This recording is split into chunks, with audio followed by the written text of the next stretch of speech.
Datos generales, les comentamos que seguramente de hoy o mañana vamos a subir a la plataforma Paga Virtual el planeamiento de este semestre. Va a haber 2 exámenes parciales, van a desarrollar un trabajo práctico, ¿verdad? Con el arquitecto Cristian Duarte, con Esteban, con Camil, con Montserrat, Débora. Ellos van a trabajar con ustedes en el trabajo práctico.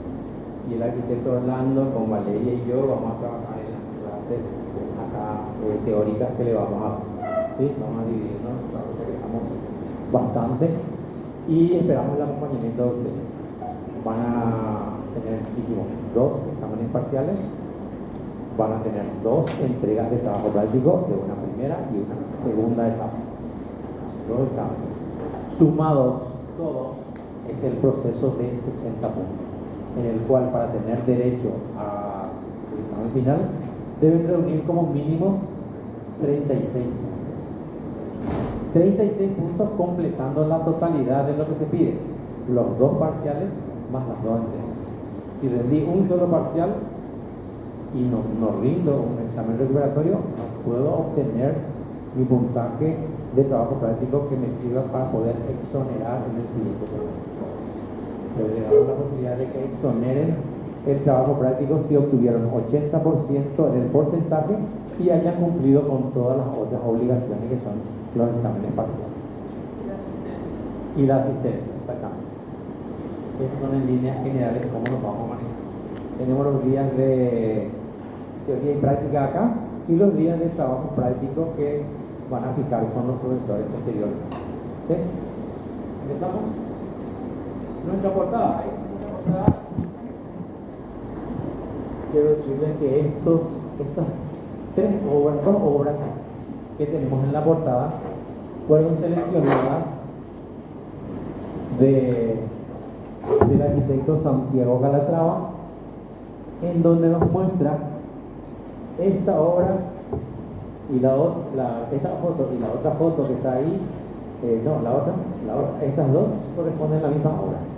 Esa que está a la derecha, de la primera obra, esta, la del medio, esta es un extremo de la obra y esto es al otro extremo de la obra. Esto es un salón multiuso. Si el arquitecto Rubén Granada a lo mejor hacía, y él iba a poner así, 5 pilares a cada lado, un techo plano y terminaba ahí. Entonces nos damos cuenta de que la creatividad estructural, como le digo hace rato al arquitecto, es fundamental. Esto es un salón multiuso nada más. Todos los colegios, los clubes tienen un salón multiuso, que normalmente es un rectángulo con algunos adornitos. Acá se hacen representaciones musicales, exposición de arte, etcétera, y se ve a la gente. Busquen en internet, van a ver a la gente, unos mirando los cuadros y otros mirando la estructura. ¿Por qué? Porque el protagonista de la obra es la estructura. Fíjense que allá empieza una viga y la viga termina acá, en el otro extremo termina en el piso. Las criaturas se subían sobre la viga, hoy hay una bandera bien grande para que no se suban las criaturas sobre la viga. Y el otro es, la imagen que está ahí es una plaza en Toronto. El techo, como hace frío en Canadá, es una plaza en medio de la ciudad de Toronto, donde no hay árboles. Entonces el arquitecto recrea una serie de árboles con una estructura que tiene una cubierta transparente, translúcida, que acumula calor, ¿verdad? Pero da la sensación de que está en medio de un monte, en medio de la selva, en el centro de la ciudad.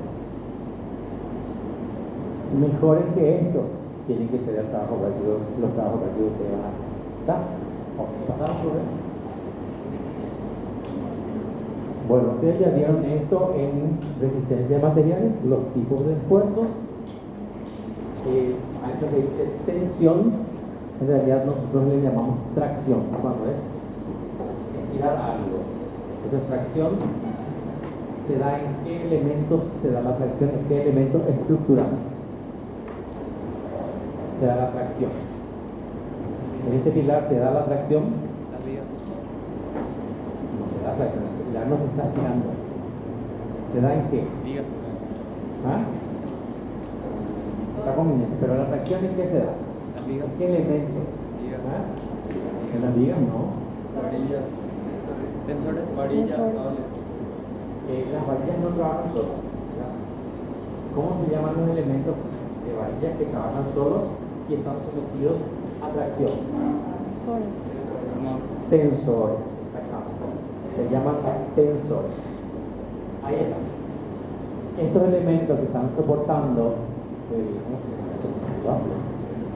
estos son los tensores. Son cabos que soportan la tracción, pero no soportan compresión. O sea, si ellos no hubieran estado ahí sentados, yo hubiera hecho la prueba. Entonces levantaron chiquito y va a ver que los cabos simplemente dejan de actuar. Trabajan única y exclusivamente a la tracción, no trabajan a compresión. Después está la flexión, que normalmente se da en vigas. Ya vieron ustedes en resistencia de materiales. La flexión es la aplicación de una carga perpendicular al eje de la pieza. No tienen una regla, para arreglar un segundito, una regla de plástico o de metal, para ver cómo se da la flexión. Si no puedo ver de otra forma. Y la flexión, que en este caso tenemos dos apoyos y tenemos acá, sin romperlo, si no vuelve a bajar de mañana. Ahí, y fíjense esa deformación, esa es la flexión. Y la flexión está directamente relacionada a la altura de la pieza. Entonces, vamos a probar otra vez. Ahí, fíjense la deformación que tiene. Ok, ya. Doy la vuelta y la altura de la pieza se quintuplicó más. Volví a presionar otra vez. No hay ni una sola deformación por flexión. Entonces, la flexión está directamente relacionada a la altura de la pieza. ¿Está? Gracias.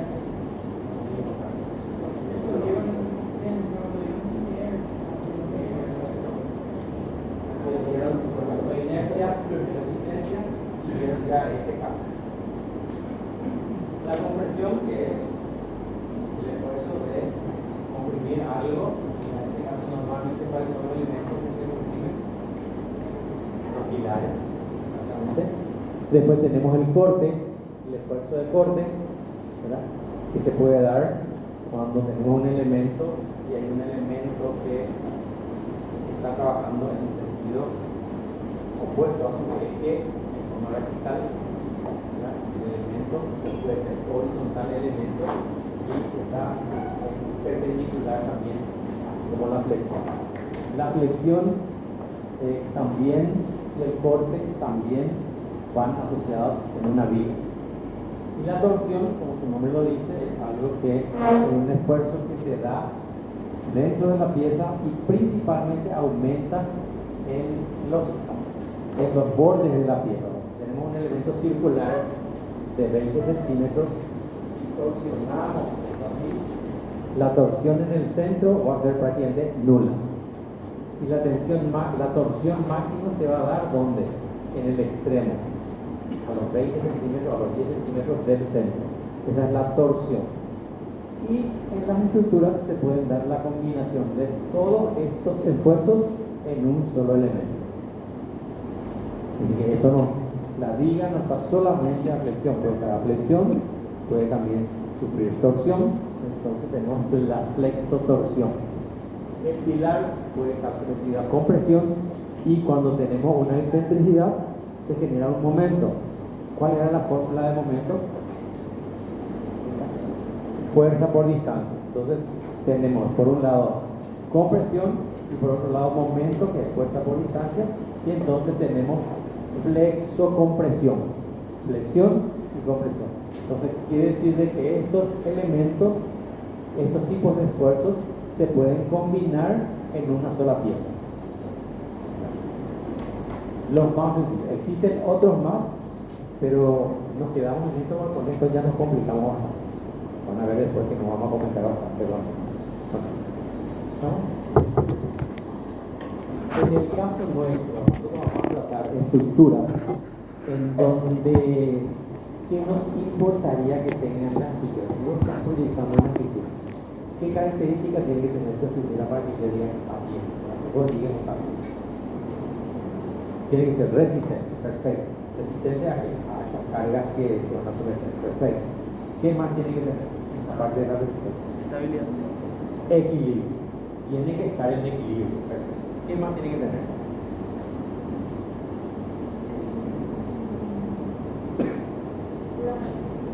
¿Cómo? Tiene que ser duradero, exactamente. Tiene que haber, tiene que tener un tiempo de vida útil establecido y si es más largo, mejor.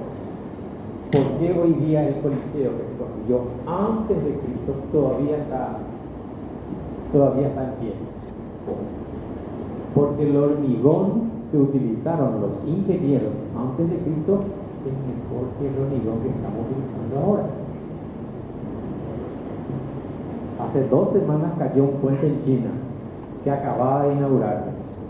Un puente gigante cayó. ¿Verdad? Y el Coliseo tiene más de 2000 años. El acueducto de Segovia, que tiene 24.000 piezas de granito unidos, así con mortero, del Imperio Romano, ¿verdad? En 1986 dejó de usarse como acueducto, o sea que 1986 años más o menos estuvo ahí el acueducto y se estaba usando. Y hoy es un sitio turístico nomás. Pero, así como dice la compañera, nuestras obras tienen que tener cierta durabilidad. ¿Está? ¿Qué más tiene que tener? Tiene que ser, ¿sí? Evidentemente, cuanto más livianos sean nuestras estructuras, cuanto más livianas sean, vamos a tener menores inconvenientes en la fundación. Ahora, existen ya los pesos establecidos del hormigón, del acero y de la sobrecarga. Cuanto más podamos nosotros liberar de esos elementos que cargan a la estructura, menos cantidad de fuerza, de tensión vamos a transmitir al terreno y necesitaríamos hacer menores fundaciones en tamaño, en tipo de fundaciones y menores explicaciones. Pero básicamente lo que necesitamos es estabilidad. Necesitamos que sea 100%, diríamos así, que no se mueva. No necesitamos. Las estructuras se mueven. A veces se mueven más de lo debido y a veces se mueven. Pero cuando el movimiento está previsto, la estructura está cumpliendo su cometido. Por ejemplo, los puentes. Los puentes tienen un momento en que no se usan y están quietos.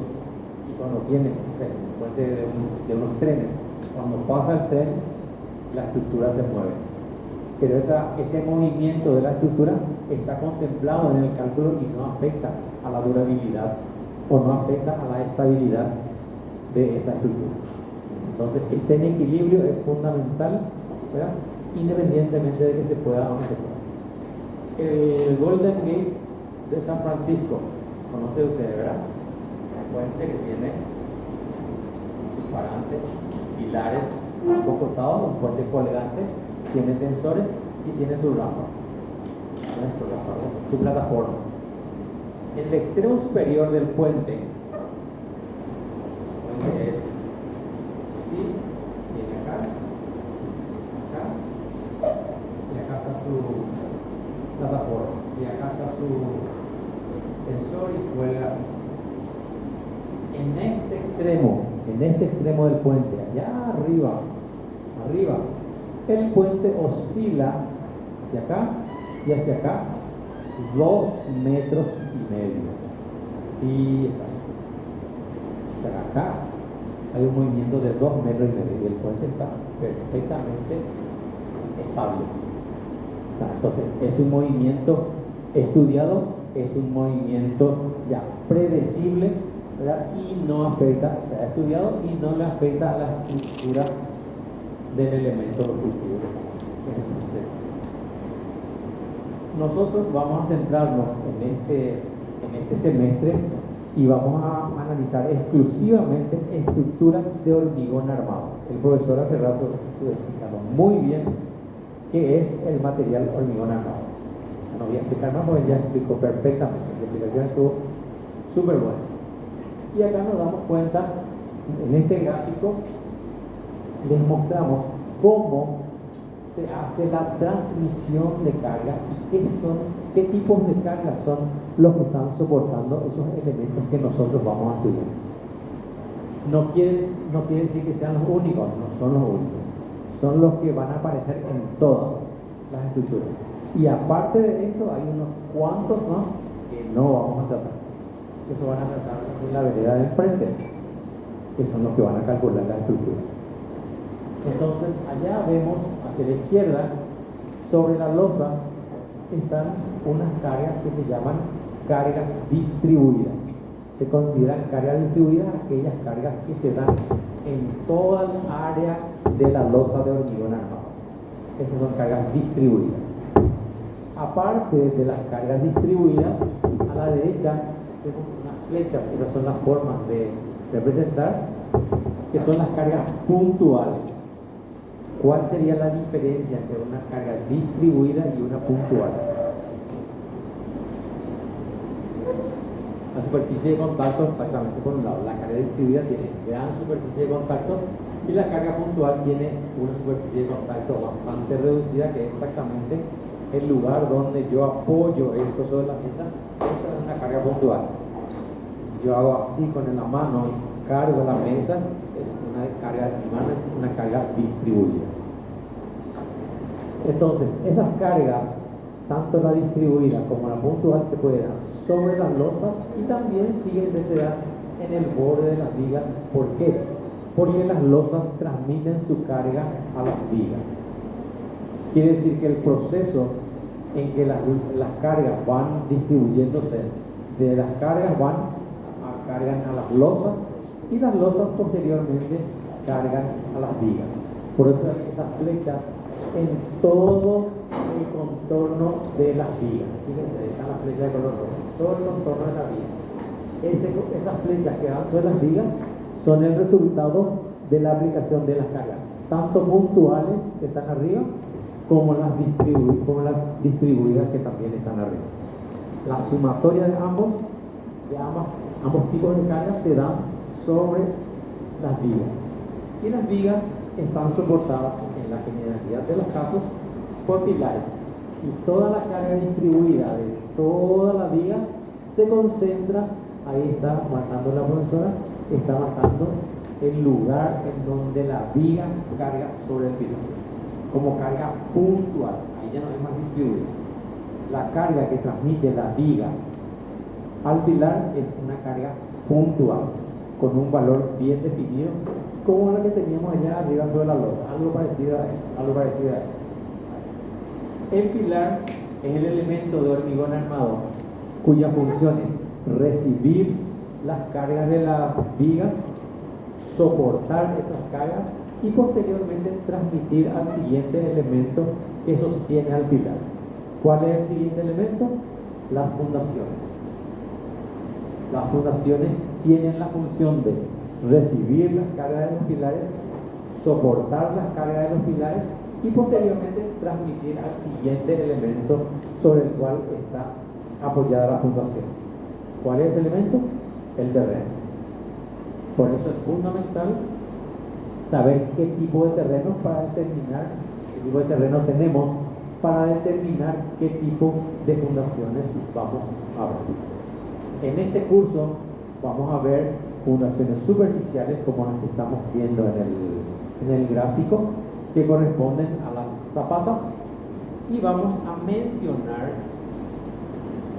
rápidamente los otros tipos de fundaciones como los pilotes, tubulones, etc., plateas, etc.